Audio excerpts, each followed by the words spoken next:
చేస్తున్నావు కీర్తన? ఇల్లు మొత్తం శుభ్రం చేస్తున్నానక్క. ఇప్పుడేమైనా ఫంక్షన్ ఉందా కీర్తన? లేదక్క, మన పండగ క్రిస్మస్ వస్తుంది కదా, అందుకే ఇల్లు మొత్తం శుభ్రం చేసి పాతపడిన సామాన్లన్నీ బయట పెడుతున్నానక్క. కీర్తన, నీతో కొంచెం మాట్లాడాలి, కూర్చుందామా? సరే అక్క. కీర్తన, మరి మన హృదయం పరిస్థితి ఏంటి? మన హృదయంలో ఉన్న దుమ్ము పరిస్థితి ఏంటి?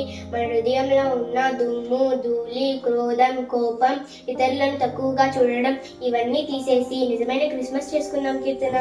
నిజమే అక్క, నా హృదయంలో ఉన్న కల్మషాన్ని విడిచిపెట్టి నిజమైన క్రిస్మస్ చేసుకుంటానక్క. ఫ్రెండ్స్, క్రిస్మస్ వస్తుందని మన ఇంటిని సమస్తాన్ని శుభ్రం చేసుకుంటున్నాం కదా, అలాగే మన హృదయాన్ని కూడా శుభ్రం చేసుకొని యేసయ్యకి ఇష్టమైన బిడ్డలముగా జీవిద్దాం. మనకు చేతనైనంత మటుకు యేసయ్యలాగా జీవిద్దాం. యేసయ్యకి నచ్చిన క్రిస్మస్ చేసుకుందాం. అందరికీ హ్యాపీ క్రిస్మస్, మేరీ క్రిస్మస్.